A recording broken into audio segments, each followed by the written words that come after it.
طبعا السبب السنة كذي دبال دقيقة بل كانوا ولا يقدروا راح يسوق ربيان يمكن راح الله يدين اللي يسوون له هاي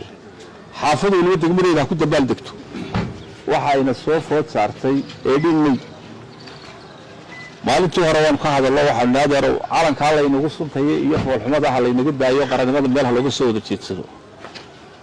تذكر يوسف في عم بوقات سنة أركها وكم هتسين باش الصور والهذا الكيجاد وتحكي لي سبحان الله يذكرامه يمكن راح الله يدين اللي يسوون له هاي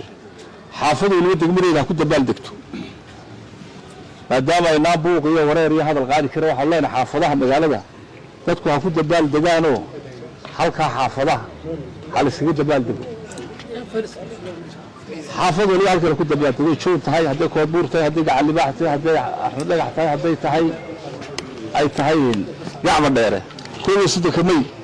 waxa leenahay dadka halka lagu dabaal dego dadkuna laba midab bay noqonayaan gudde